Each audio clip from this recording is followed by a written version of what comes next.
आजकल लोग हर समय फोन पर रहते हैं, यहाँ तक कि कई बार ऐसी दुर्घटना हो जाती है, सड़क दुर्घटना हो जाती है जिसका बड़ा कारण फोन पर बात करना होता है, क्योंकि लोग ड्राइव करते रहते हैं, फोन पे बात करते रहते हैं। ऐसे में मोबाइल फोन ज्यादा देखना हमारे ग्रहों और हमारी किस्मत पर कैसा असर डालता है? क्या हर वक्त मोबाइल फोन देखना आपके भाग्य को कमजोर कर सकता है? ये पंडित जी से समझते हैं। बताएं पंडित जी। मोबाइल फोन ना शादी बहुत ज्यादा तोड़ रहा है जी।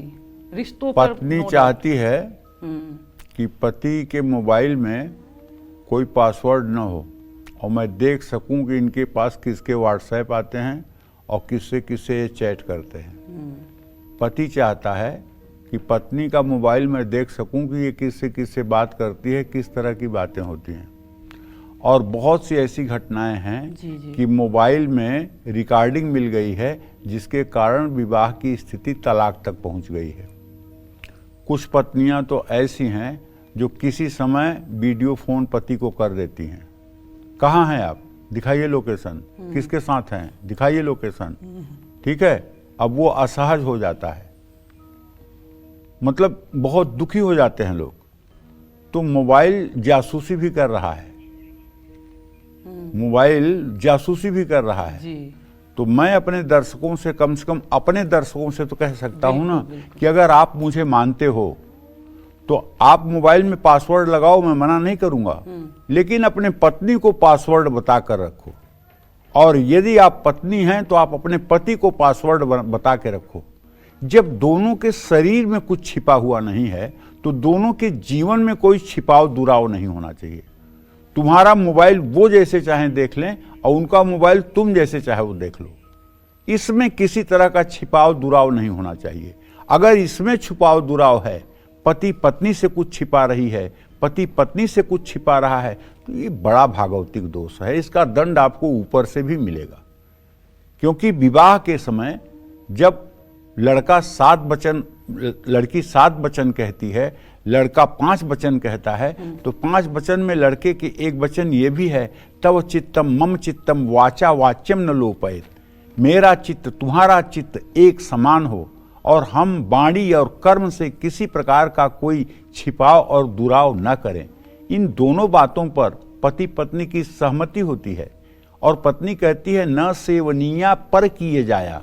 आप मेरे अलावा इस संसार में किसी स्त्री की तरफ आंख उठा करके भी नहीं देखेंगे, और इसको वर मानता है, तब जाकर के वो वामांग में आती है। तो जो अग्नि के सामने हमने साक्षी करके फेरे लिए हैं और जो हमने भगवान के सामने प्रतिज्ञा की है, अगर उस प्रतिज्ञा को आप तोड़ेंगे तो क्या आप समझते हैं कि ऊपर बैठा वाला, ऊपर जो बैठा हुआ है वो इंसाफ नहीं करेगा? चित्रगुप्त जो है आपके हर कार्यकलाप का वीडियो बना रहा है और वो धर्मराज के यहां आपका वीडियो मिल जाएगा। आप लाख कहिए कि मैंने नहीं किया, लेकिन वहां वीडियो दिख जाएगा कि देखिए आपने किया। तो इसलिए 3 डर हर समय मनुष्य के अंदर होना चाहिए जी। एक तो भगवान का डर होना चाहिए, दूसरा अपने धर्म का डर होना चाहिए, कुल का डर होना चाहिए, और तीसरा अपने गुरु का डर होना चाहिए। भगवान से डरना चाहिए कि मैं कोई ऐसा काम न करूं जो भगवान को बुरा लगे, हम कोई ऐसा काम न करें जो हमारे धर्म के विरुद्ध हो, और हम कोई ऐसा आचरण न करें जिससे हमारे गुरु का नाम खराब हो। जैसे आप किसी गुरु से जुड़ गई और पूरी दुनिया जान गई कि आप उनसे जुड़े हुए हो, आपने कोई गलत कांड कर दिया, कोई गलत काम कर दिया, तो लोग आपको बाद में कहेंगे, पहले कहेंगे अरे ये फलाने गुरु जी से जुड़ी हुई थी, ये इसके ये गुरु हैं, मतलब गुरु बेचारे बेकार में लपेटे में आ गए ना। हाँ। तो गुरु डर भी होना चाहिए कि हमारे गुरु के सम्मान पर कहीं से आघात न आए, जिन्हें हम अपने श्रद्धा का केंद्र बिंदु मानते हैं, कहीं उनके ऊपर कोई मेरी वजह से उंगली ना उठा दे। तो इसलिए ये 3 डर, 3 परतंत्रता सबके अंदर रहनी चाहिए जी।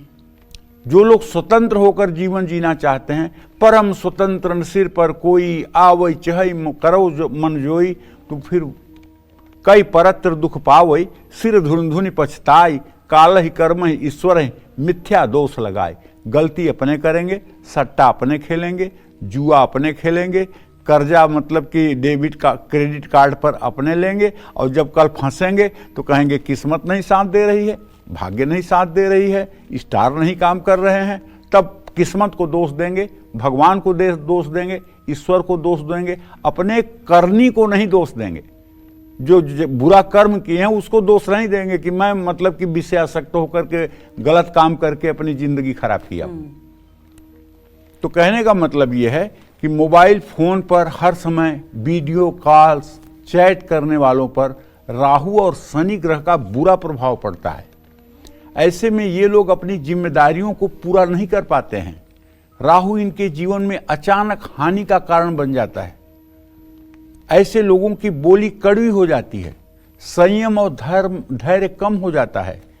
शनि इनके जीवन में संघर्ष को और बढ़ा देता है। आते हुए अवसर भी हाथ से निकल जाते हैं। रिश्तों में दूरियां बढ़ने लगती हैं, बड़े बड़े नुकसान हो जाते हैं।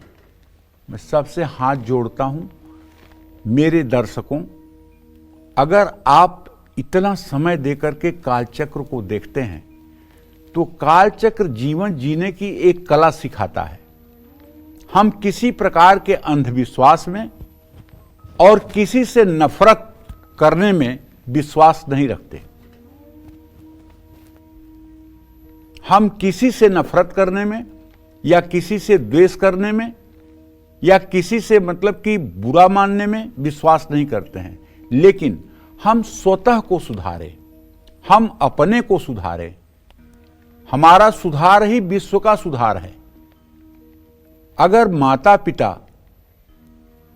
थोड़ा सा संयमित हो जाएं तो बच्चे कभी मोबाइल के एडिक्शन में नहीं जाएंगे। लेकिन अपने दिन भर फोन चिपका करके मम्मी से, बहन से, मौसी से बात करती रहेंगी और बच्चों को डांट खिलाती रहे, मोबाइल नहीं मिलेगा, मोबाइल नहीं मिलेगा, और बच्चा वहीं छैला जाएगा कि नहीं मोबाइल चाहिए, रोएगा क्योंकि आपको देख रहा है, आप वही कर रहे हो।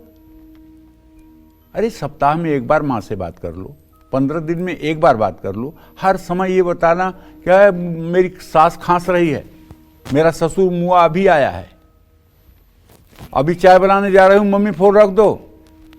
क्या है भाई, थोड़ी सी मर्यादा में रहो।